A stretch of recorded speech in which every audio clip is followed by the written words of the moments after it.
주시는 하나님의 말씀의 제목은 임마누엘이라는 제목으로 하나님의 말씀을 전할 때 임마누엘의 은총이 여러분을 찾아가는 은총의 시간 되시기를 주의 이름으로 축원합니다. 성탄하면 우리가 외롭고 힘든 이런 추운 계절이 됐지만 따뜻한 아기 예수가 이 땅에 오셨던 것처럼 아기 예수의 은총과 사랑이 여러분 마음을 따뜻하게 하는 역사가 일어나기를 소망합니다. C.S. 루이스라는 병준학자 작가였던 이분이 책을 하나 썼습니다. 나니아 연대기라는 책을 썼는데 7권의 책을 썼습니다. 이 책이 영국에서 쓴 책이고 이 책이 얼마나 대단한지 반지의 제왕 같은 영화와 소설에 방불할 정도로 판타지 소설로 동화로 많은 사람들에게 사랑을 받고 인기 베스트셀러가 됐고 지금도 많은 사람들에게 이 책이 너무 좋게 여겨지는 것 중 하나입니다. 여기에 주인공을 한 사람을 등장하는데 사스타라는 소년이 주인공으로 등장합니다. 이 사스타라는 주인공이 등장하는데 그 주인공이 여러 가지 어려움을 당합니다. 어떤 어려움을 당합니까? 어린아이가 무덤을 지나가는 어려움을 당합니다. 계곡을 지나가는 어려움을 당합니다. 건조한 사막을 지나가는 어려움을 당합니다. 계속 생명의 위험을 느낍니다. 그런데 신비롭게 이 모든 위험과 역경에서 잘 통과됩니다. 잘 통과된 후에 어느 날 작은 언덕을 지나가면서 뭔가 같이 하는 임재를 느낍니다. 임재를 뭔가 느끼면서 이 사스타란 소년이 이런 말을 합니다. 누구십니까? 제 곁에 있는 분이 누구십니까? 제 곁에 있는 분이 누구십니까? 이렇게 질문할 때 조용하게 이 소년에게 이렇게 들려옵니다. 너와 함께하는 이 인지한 것은 바로 나다. 바로 네가 죽은 자의 무덤의 아픈 가운데 공포의 밤을 지낼 때도 그 밤에 너를 위로하려고 고양이로 등장했단다. 내가 정말 계곡을 지나갈 때 승냥이가 너를 킬몰칠 못하도록 나는 사자로 너와 함께하고 있다. 이게 사자잖아요. 사자로 너와 함께 있다. 내가 너에게 아픔과 슬픔이 당할 때마다 여러모로 다양한 방법으로 너와 함께 했다. 그럴 때 이 소년이 단도직입적으로 이런 질문을 합니다. 당신의 이름은 누구십니까? 당신의 이름은 누구십니까? 그럴 때 루이스 교수가 이 동화, 이 판타지 소설에서 영화까지 나왔는데 영화에 보면 처음에는 무렁차고 광대한 목소리로 이런 말합니다. 여호와다. 두 번째도 자상한 목소리로, 밝은 목소리로 이렇게 두 번, 세 번씩 여호와다, 여호와다 이런 그 소개를 받습니다. 여호와라는 말은 무슨 말입니까? 나는 스스로 있는 자니라. 이 루이스 교수가 우리에게 소개하고 싶었던 것은 뭐냐면 임마누엘의 하나님을 소개하고 있습니다. 어떤 어려움 가운데도 함께 하신 하나님, 외롭고 위기 가운데도 함께 하신 하나님을 이 나니아 연대기 7권을 통해서 그분은 주님을 소개하고 있습니다. 오늘도 이 마태는 주님을 소개하고 있는데 어떻게 소개하고 있습니까? 두 가지로 소개하고 있습니다. 하나는 예수라 하라. 또 하나는 뭡니까? 임마누엘이라 하라. 라고 이렇게 소개하고 있습니다. 그러나 우리는 너무 많이 이 말을 들었기 때문에 아무런 감흥이 없습니다. 그러나 이 말씀을 받았을 때에 유대인들의 입장으로 돌아가면 어떤 생각이 있겠습니까? 바로 이 마리아의 몸에, 요셉의 몸에 탄생하는 사람이 바로 예수다, 메시아다 이렇게 말하고 있는 겁니다. 또 두 번째로 어떻게 다르게 우리가 받을 수 있겠습니까? 이 마태복음이 기록하기 전, 예수가 탄생하기 전에 구약의 말라기 말씀으로 끝나버리고 그 400년 동안 신구약 암흑기가 있습니다. 하나님이 어떤 말씀도 하지 않았습니다. 선지자가 등장하지 않습니다. 그럴 때 이 다시 오실 분이 있는데 그분이 예수라, 그분이 바로 임마누엘이다 라고 말을 하고 있습니다. 또다시 유대인들의 입장에서 말하면 이들이 여호와란 이름도 감히 부르기 어려워가지고 모음도 잊어버려가지고 지금도 야훼라고도 하고 아도나이라고도 하고 이렇게 합니다. 또 또 여호와라는 이름을 서기관들이, 이 율법사라는 서기관들이 성경을 대표할 때도 목욕 제기하고 붓을 빨고 이렇게 여호와 이름을 함부로 부르지 않았습니다. 왜 함부로 부르지 않습니까? 10계명에 보면 1계명, 2계명에 보면 여호와 이름을 망령되이 일컫지 말라 라는 말씀이 있기 때문에 여호와 이름을 부르지를 못했어요. 그런데 그분을, 여호와를 어떻게 소개하고 있습니까? 임마누엘이다. 여호와가 어떤 여호와입니까? 전능하신 여호와입니다. 엘사다의 여호와입니다. 그분이 우리와 함께한대요. 임마누엘로 함께한대요. 400년 동안 조용히 있다가 주님을 소개하는데 그 이름을 예수하라, 그 이름을 임마누엘이라 하라 라고 이렇게 소개하고 있는 것을 볼 수가 있습니다. 그러므로 유대인들 입장에서는 충격입니다. 하나님이 우리와 함께한다. 그분은 여호와 로이입니다. 여호와 로이란 말은 목자이신 하나님입니다. 그리고 여호와 체제받고 만군의 여호와로 우리와 함께하신다. 전능하신 하나님 우리와 함께하신다. 목자이신 주님이 함께하신다. 만군의 여호와가 인간의 몸으로, 아기 예수의 몸으로 이 땅에 오셔서 우리와 함께한다. 그러므로 우리가 말씀을 받을 때, 우리가 현장을 바꿔 2000년 전으로 돌아가서 우리 말씀을 받을 때 이 천사가 하는 소리에 우리가 다시 한번 새롭게, 감흥을 새롭게 할 수 있는 것을 볼 수가 있습니다.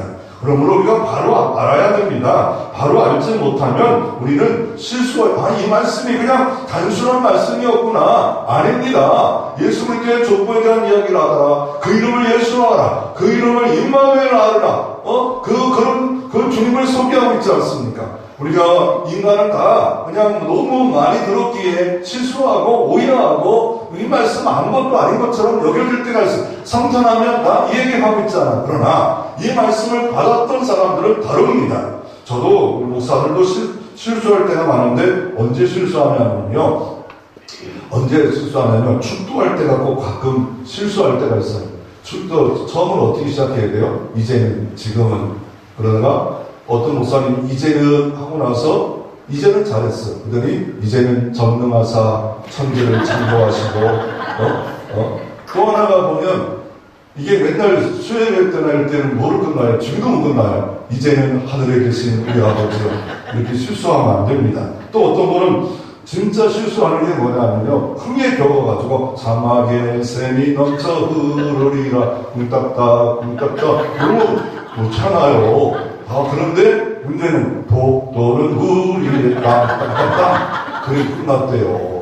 목사님 정신 차려야 돼요. 정신 차리면 문제가 많습니다. 오늘도 임마누엘 너무 잘한다고 착각하지 마시고 바로 알아.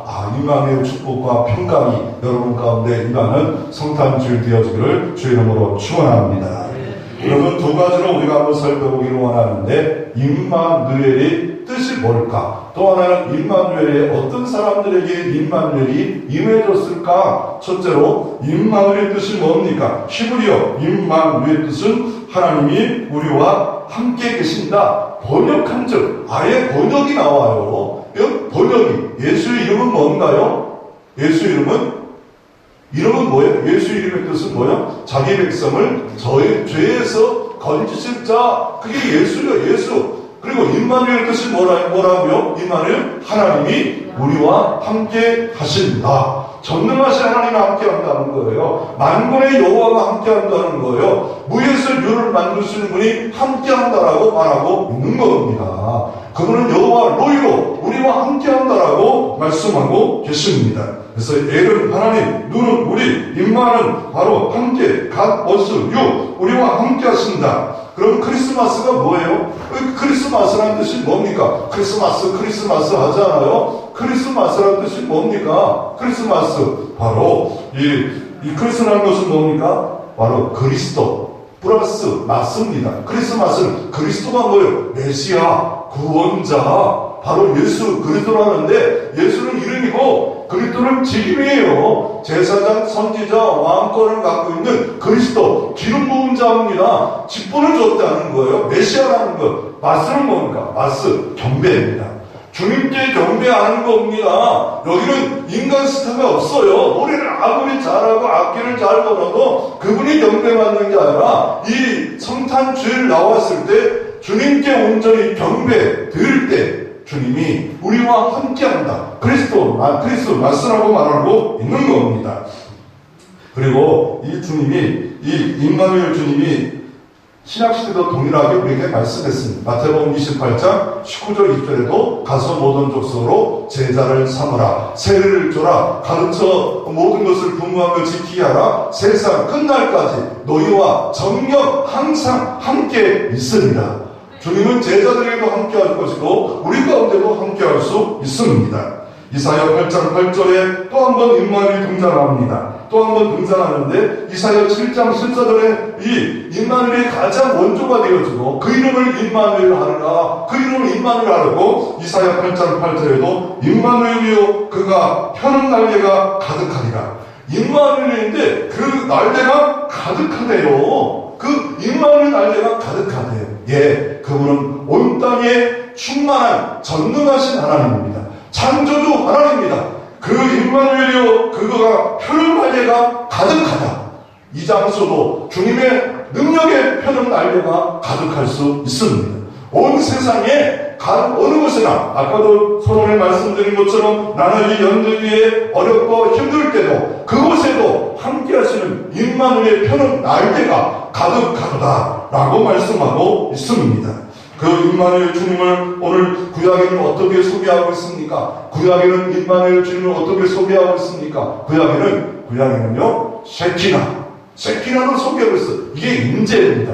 여러분 출애굽 때 이 주님이 임마누엘을 어떻게 하셨습니까? 낮에는 구름 기둥으로, 밤에는 불 기둥으로 하나님의 현현을 보여주셨습니다. 그 주님이 예수 그리스도의 영으로 성령으로 우리와 함께 하시고 주님의 몸된 교회에 함께 하시고 임마누엘로 함께 하시고 믿는 자 속에 역사하심으로 말미암아 함께 한다라고 말씀하고 계신 것을 볼 수가 있습니다. 그 주님은 우리 언제 구약시대 함께 했습니까? 주님과 동행할 때, 기도할 때, 순종할 때 함께 하듯이 우리 임마누엘 주님은 우리와 함께하는 역사를 늘 말씀하고 구약에도 말씀했고 신약에도 말씀했고 함께 하신 말씀으로 말씀하고 있습니다. 지금은 어디 계신가요? 이 성탄의 임마누엘이 그 주님의 부활하고 승천을 어디 계실까요? 도성 인신하셔가지고 이 땅에 있다가 십자가 죽고 부활하고 승천하셨는데 어디 계실까요? 이 주님의 성신 육신의 연장이 주님의 몸된 교회입니다. 주님의 몸된 교회, 이 교회가 주님의 몸으로서 교회입니다. 성육신의 연장 교회입니다. 이 교회가 주님의 몸입니다. 이 교회가 예수님으로 불러내어 한 백성 된 이것이 주님의 성육신의 연장된 유일한 곳, 하나님이 거룩하고 임재하는 곳, 거룩하게 이곳을 사용하는 곳, 주님의 몸된 교회라고 사도 바울은 교회를 대단한 좋은 교회라고 이렇게 소개하고 있습니다. 그러면 이 임마누엘을 소개하기 위해서 이 마태는 오늘 본문 23절 24절 전에 어떤 일을 말씀하고 있습니까? 다 이 마태복음 1장부터 다 소개할 수 있지만 1장 1절만 한번 보기를 원합니다. 마태복음 1장 1절에 보면 아브라함과 다윗 자손 예수 그리스도의 계보라. 임마누엘 예수 그리스도를 소개할 때 어떻게 소개합니까? 아브라함과 다윗 자손 예수 그리스도의 계보라, 세계라. 이 계보란 말은 세계라, 역사라, 이런 뜻을 갖고 있어요. 역사라, 사건이다.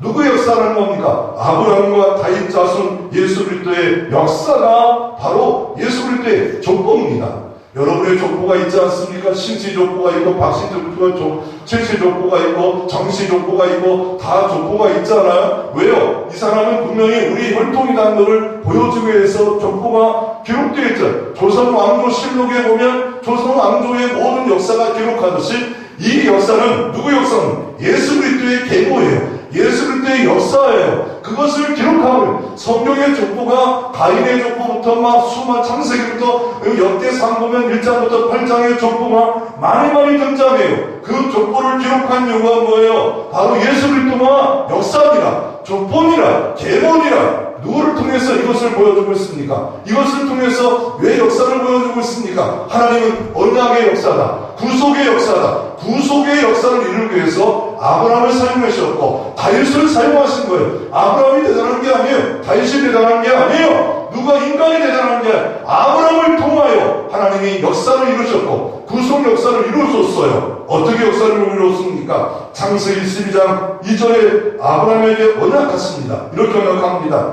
내가 너로 큰 민족을 이루고 내게 복을 주고 내 이름을 창대케 하니 너는 복이 될지니라.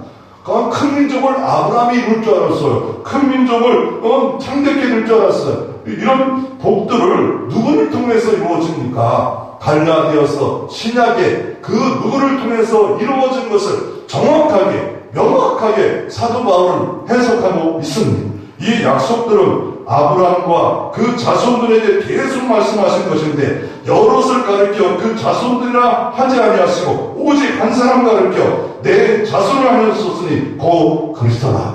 그리스도를 통하여 구속 역사를 이루어 창대케 될 것이고 복을 이룰 수 있고 이런 역사가 예수 그리스도를 통하여 이루겠다라고 말씀하셨고 이 역사가 바로 예수 탄생 전 2000년 전에 약속했고 2000년의 수많은 역경에 불구하고 신앙에 불구하고 활동에 불구하고 이 역사를 예수 그리스도를 통하여 이루시는 역사를 볼 수가 있습니다. 이 예수 그리스도를 통하여 어떤 역사를 이루었습니까? 모든 저주에서 해방하셨습니다. 우리가 공로 없지만 은혜의 선물을 주셨습니다. 하나님의 자녀가 되게 해 주셨습니다. 바로 구속 역사가 바로 주님의 역사를 말씀하기 위해서 아브라함과 다윗 자손 예수 그리스도의 계보라 세계라 이렇게 나타내는 복음서의 첫 번째 말씀하고 있습니다. 두 번째 이 주님의 구속 역사 성탄의 인간의 역사를 소개하기 위해서 뭘 말씀합니까? 다윗의 자손이라라고 말합니다. 예수님 탄생하기 전에 1000년 전에 있었던 다윗의 자손이라라고 말을 하고 있습니다. 그래서 사무엘하 7장 10절 이렇게 말합니다. 내 수완이 차서 내 조상들과 함께 누울 때 내가 내 몸에서 날 내 씨로 내 뒤에 세워 그날을 경고케 하리라. 그는 내 이름을 구하여 집을 건축할 것이요 나는 그의 나라 왕위를 영원히 경고케 하리라. 내 씨로 내 뒤에 나오는 씨가 있다. 그 씨로 통하여 왕위를 영원히 경고케 하리라. 이 땅에 왕위가 영원히 경고한 나라가 어디 있어요? 바벨론 제국이 영원했습니까? 로마 제국이 천년 있었지만 영원했습니까? 애굽 제국이 영원했습니다. 그러나 하나님 나라만이 영원합니다.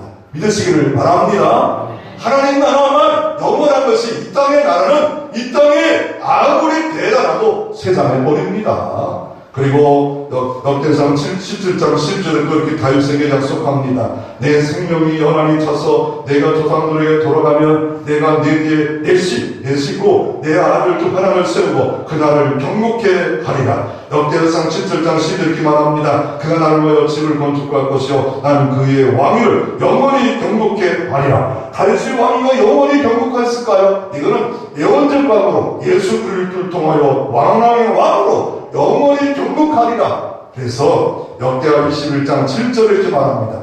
다윗의 집에 꺼지지 않은 등불을 주리라. 아니 꺼지지 않은 등불이 이 땅에 어디 있습니까? 꺼지지 않은 등불이 없습니다. 바로 메시아를 등불로 주리라. 구원의 등불로 주리라. 언약을 이루셔서 영원히 꺼지지 않는 등불이 내 마음에 들으심으로 참빛이 들어오므로 말미암아 영생을 얻었고 의를 얻고 하나님의 자녀가 될 언약 속에 구속 역사 속에 내가 들어가는 것을 볼 수가 있습니다. 지금 같은 400년 암흑을 깨고 아기 예수가 동정녀 마리아를 통해서 오셨습니다. 아니 아브라함 때부터 약속해서 2000년 만에 그 약속을 이루시려고 오셨습니다. 다윗에게 약속했던 그 주님이 그것을 이루시려고 아기 예수로 베들레헴에 탄생하셨습니다. 그러므로 우리가 하나님의 역사를 볼 때 이면적으로만 보면 안 됩니다. 이면적이라는 것은 이성으로 보는 거예요. 표면적으로만 보는 겁니다. 그러나 우리가 다시 한번 볼 때 이 주님의 역사를 그 깊은 그 속에 들은 표면에 있는 것만 보죠. 빙산에 보면 표면은 7분의 1밖에 안 보여요. 7분의 6이 숨겨져 있어요. 이걸 하나님의 경륜이다. 구속 역사의 하나님의 경륜이다. 우리가 이 땅에 환난을 당합니다. 이 환난이 현실입니다. 이게 표면적이에요. 환난은 인내를 연단을 소망을 낳아요. 하나님의 사랑받는 자는 환난을 당하도 뭘 하기를 원하십니까? 소망의 줄을 예수 그리스도께 내리기 원하셔서 우리에게, 우리 교회에 환난이 있더라도 환난은 인내를 연단을 뭘 낳는다며? 소망을 낳아요. 하나님께 소망을 두는 겁니다. 하나님, 이 모든 실패와 역경과 어려움 가운데 하나님이여, 하나님이 소망을 이루어 주시옵소서. 그럴 때 하나님이 임마누엘 하심으로 말미암아 어둡고 칙칙하고 외롭고 슬프고 답답할지라도 목자이시고 만군의 여호와 창조주 전능하신 하나님이 우리를 통하여 놀라운 하나님의 사랑이 재현되고 체험되어진 역사가 일어날 수 있습니다. 그래서 우리가 이 엠마오로 내려가는 제자를 보면 예수님 죽었잖아요. 이게 표면적인 거예요. 그러나 실제는 예수님이 사망 권세 이기시고 부활하셨습니다. 도망자의 모습 아닙니까? 엠마오로 내려가는 낙심자의 모습이었습니다. 그러나 여전히 예수님은 십자가를 승리하셨어요. 부활로 승리하셨어요. 내 현실은 예수님이 죽은 것처럼 보여요. 역사하지 않는 것처럼 보여요. 그러나 우리가 바르게 알면 오늘도 살아계신 주님이 부활의 주님으로 오늘도 역사하고 있습니다. 그래서 우리가 바르게 교육받고 바르게 우리가 역사를 알아야 되는데 이렇게 교육을 잘못 받았던 중국의 사람 한 분을 소개하기를 원합니다. 중국의 국가주석이었던 시진핑입니다. 이 사람이 어렸을 때 고집이 너무 셌습니다. 너무 성공한 사람인데 이심 많고 고집이 많아가지고 아버지가 어떻게 이걸 고칠까 하다가 국수를 통하여 아이를 교육합니다. 국수 두 그릇을 삶아옵니다. 그래서 아들과 함께 이렇게 같이 식사를 합니다. 고집이 많고 이기적이 많은 사람인데 이걸 어떻게 욕심 많은데 어떻게 고칠까 하다가 국수 이렇게 있는데 하나 국수가 수북히 있고 하나 국수가 수북히 있는데 위에 보면 계란이 딱 보입니다. 그럴 때 너 이거 어떤 거 먹을래? 그랬더니 싹 바꿔요. 계란을 바꿔요. 나중에 보니까 국수 밑에 계란 2개가 아버지가 먹는 거예요. 야 이거 우리 아버지 이거 대단하네. 그래가지고 다음에 또 한 번 국수를 먹는데 또 하나 계란이 있고 하나는 안 보여. 그럴 때 어떻게 합니까? 없는 거를 갖다가 이렇게 가져와요. 그리고 확 뒤집어 봤는데 계란이 하나도 없어요. 그랬더니 이렇게 말합니다. 보는 대로 믿으면 안 되고 네가 체험했다고 믿으면 안 된다. 세 번째 똑같이 그렇게 해요. 똑같이 그래요. 그럴 때 아들이 새롭게 마음 먹어요. 아버지 제가 이 계란인 거 하나만 갖다가 먹을 테니까 2개, 아버지 하나 이 계란인 거 드시고, 여기는 분명히 이번에는 아예 없애버릴 거 아닙니까? 없지 않습니까? 또 하나 교훈을 줄 방법은 이것밖에 없지 않습니까? 그럴 때 아예 계란이 없는 걸 갖다가 놓습니다. 근데 계란이 2개가 있어요. 그럴 때 이렇게 말합니다. 네가 아버지를 생각하고 나눠주려고 할 때는 더 많은 사랑을 받을 수 있는 거다. 이것이 평생의 그 아들에게 교훈을 받을 수 있었다라고 말하고 있습니다. 오늘도 주님은 임마누엘로 우리에게 교훈하시는데 또한 마태복음 1장 아브라함과 다윗 자손 예수 그리스도의 계보를 통하여 구속의 역사를 우리에게 교훈하고 계십니다.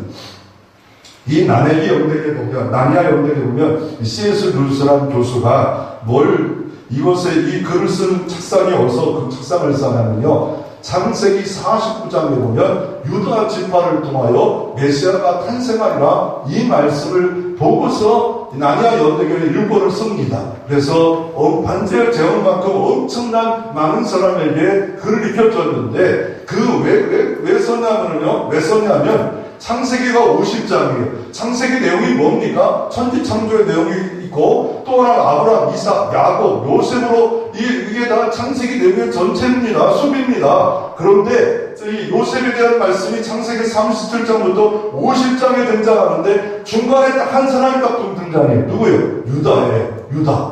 창세기 38장에 유다가 한 장을 하래요. 근데 유다가 좋은 것으로 등장하지 않습니다. 마태복음 종장에 이 축복도 등장하는데 어떤 걸 등장하냐면요. 유다의 아들들이 이 다말의 그 며느리를 끝에 주기만 하면 아들이 툭툭 죽어요. 그러니까 다말이 알크다는 아들을 달라고 합니다. 그랬더니 안 줘요. 그랬더니 다말이 어떻게 합니까? 이 다말이 창녀처럼 탁 꾸며가지고 술 먹여놓고 시아버지를 통해서 베레스와 무사의 아이를 낳습니다. 우리가 이게 딱 보면 어때요?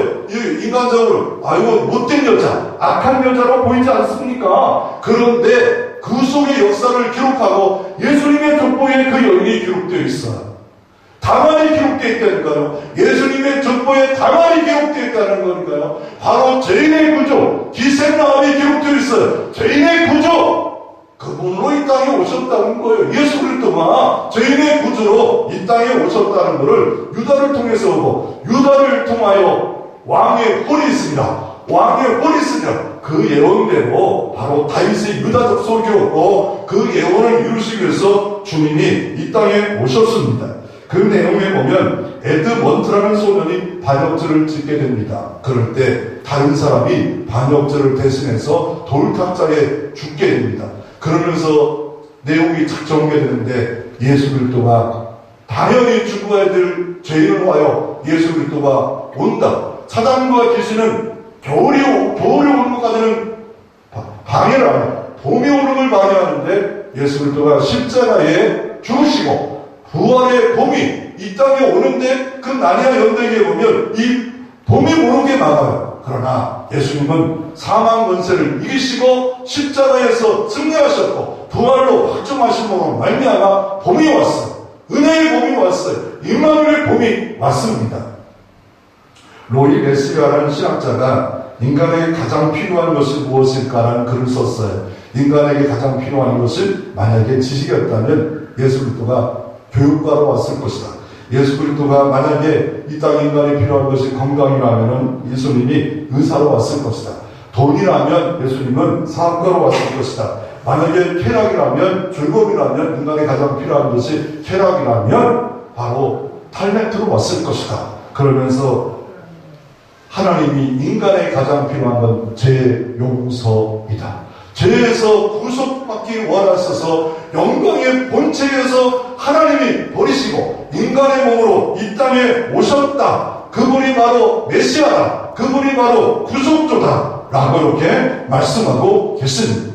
임마누엘 주님은 죄용사로 이 땅에 오셨습니다. 임마누엘 주님은 우리와 함께 하심으로 말미암아 평화를 주려고 하나님의 영광이여 이 땅에 평화를 주려고 이 땅에 오셨습니다. 왜요? 사랑이 하시는 하나님 때문에, 사랑의 하나님 때문에 이 땅에 오셨습니다. 존 오틀보그라는 사람이 이성을 넘어선 사랑이라는 책을 썼습니다. 덴마크의 왕이 이렇게 신천을 하다가 덴마크 시골에 있는 아주 하잘것없는 천민 출신의 여자아이를 사랑에 빠집니다.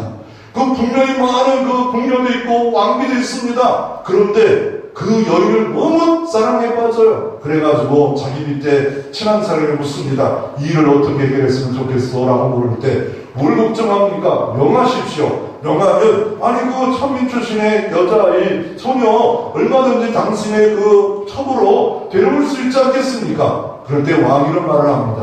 그렇게 강제로 내가 데려오면 그 소년이 나를 사랑할까?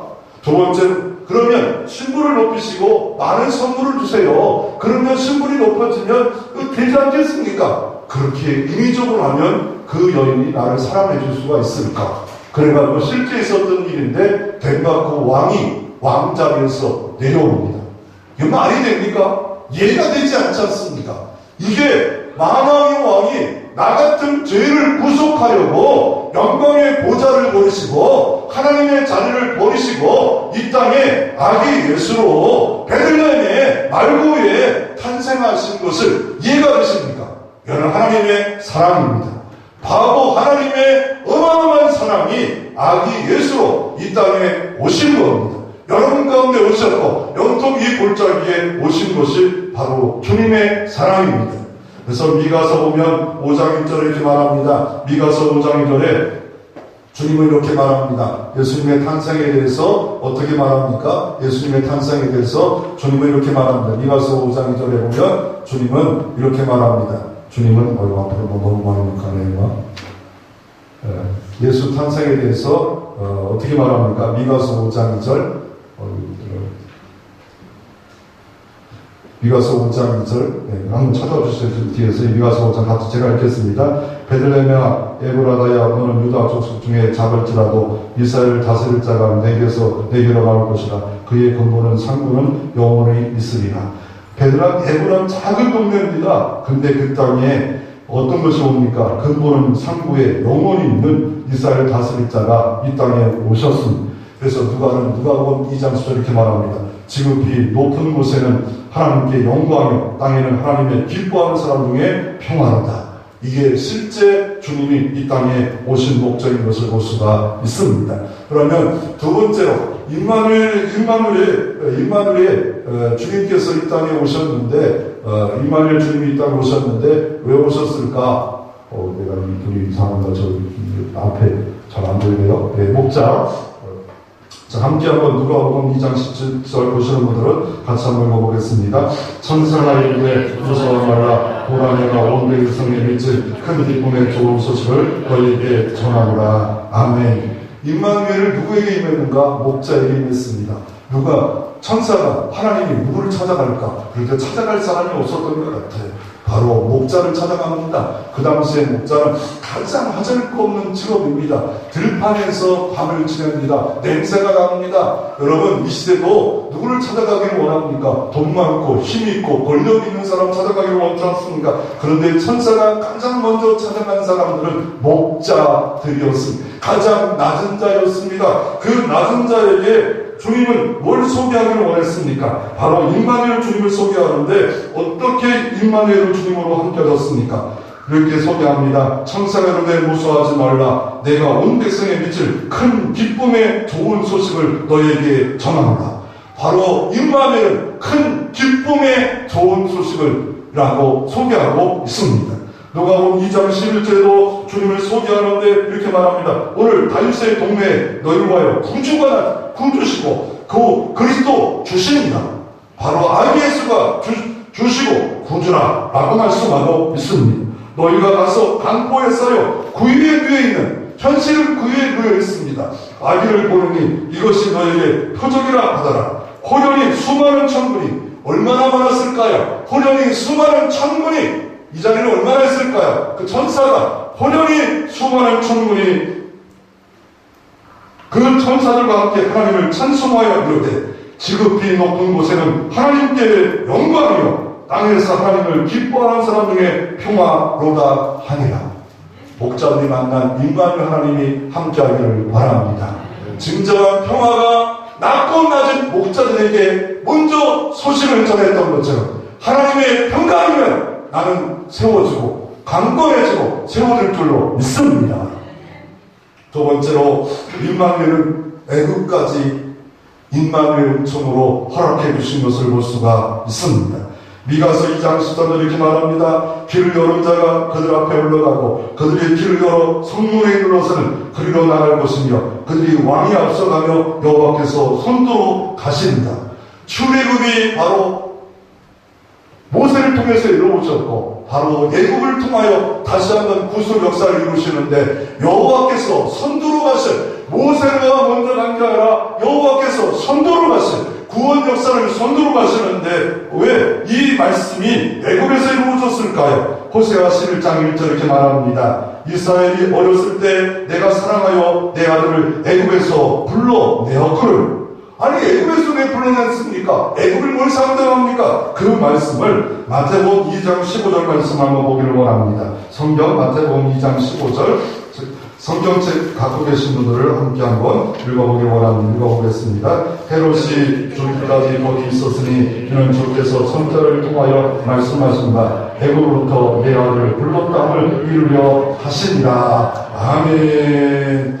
이 아기 예수와 마리아와 요셉이 어떻게 합니까? 베들레헴에 탄생했습니다. 동방바람이 뒤늦게 왔습니다. 목자들이 경배 후에 어느 정도 흘렀는지 늦게 왔습니다. 와서 아기 예수가 베들레헴에 탄생했다. 그러니까 베들레헴에 있는 남자애를 다 죽여라, 태어나주라. 애굽에 있는 모세 시대도 바로와 함께 그렇게 했지 않습니까? 그럴 때 하나님의 천사가 여기 있으면 안 된다. 애굽으로 피신 가라. 그런데 그것이 호세아에 말씀하셨고, 바로 예수님 탄생 전에 몇백 년 전에 이렇게 말씀했고, 그대로 응하기 원해서 바로 요셉과 마리아가, 어머니가 애굽에 내려갑니다. 그 동방박사가 준비한 예물을 갖고, 그거 갖고 활동배를 쓰면서 그거 갖고 내려가서 있었습니다. 그럴 때 주님 이렇게 말합니다. 애굽에 불러내었다. 아들이라 불렀음을 이루려고 이 예언의 말씀 그대로, 성경 그대로 정확하게 아기 예수로 구속자로 정확하게 하나도 1.1도 틀림없이 이루려고 주님이 어떻게 합니까? 악한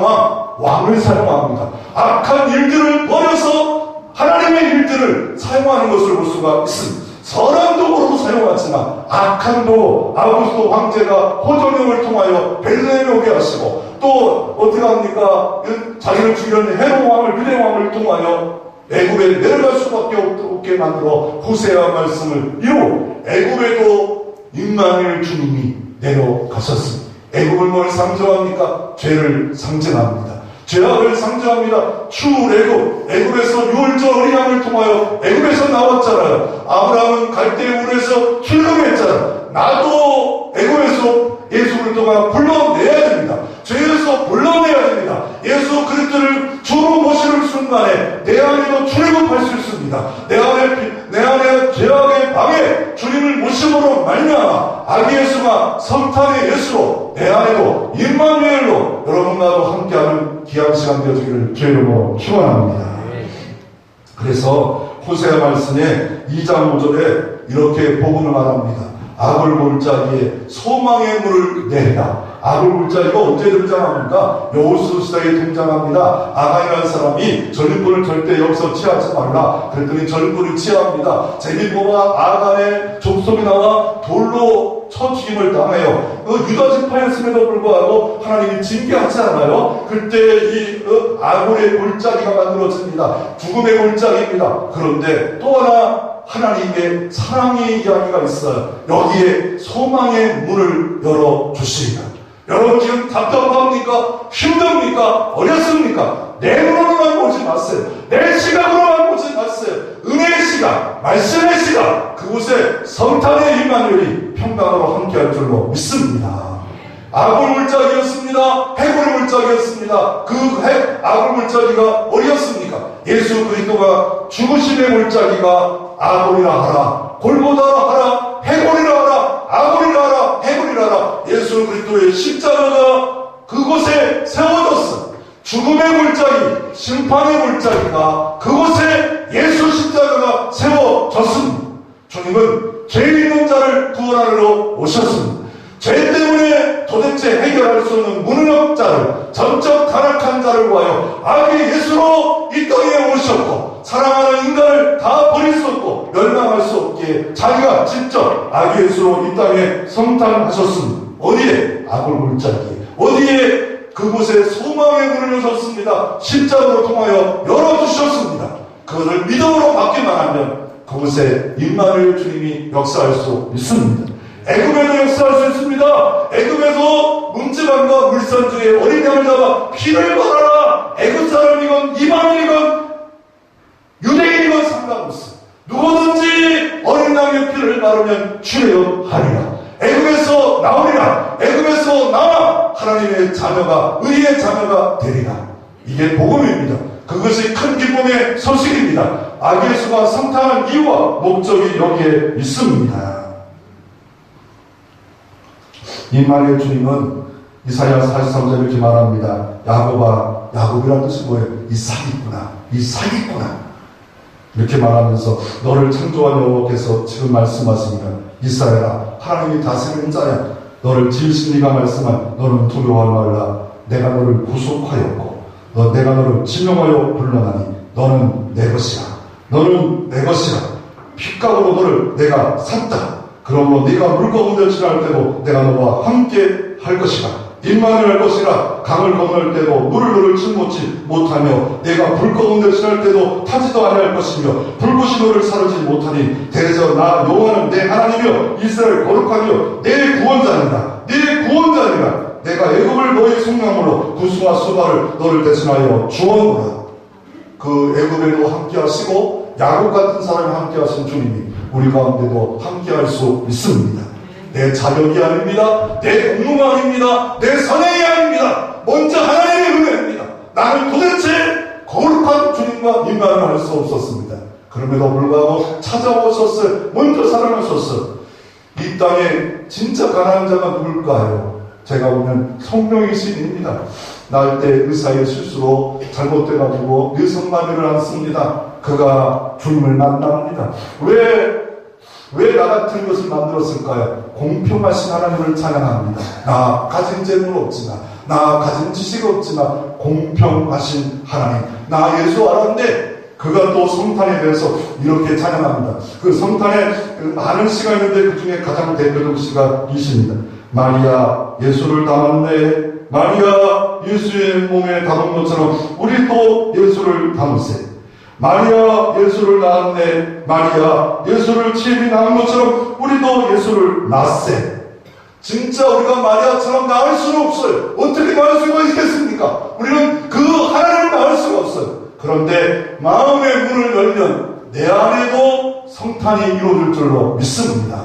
임마누엘이 이루어질 줄로 믿습니다. 그래서 이스라엘 구약 역사는 하나님이 함께한 역사요. 신약 역사도 하나님이 함께한 역사요. 그것이 바로 성탄의 역사요. 그것이 임마누엘 역사요. 구약에도 여호와 로이로 여호와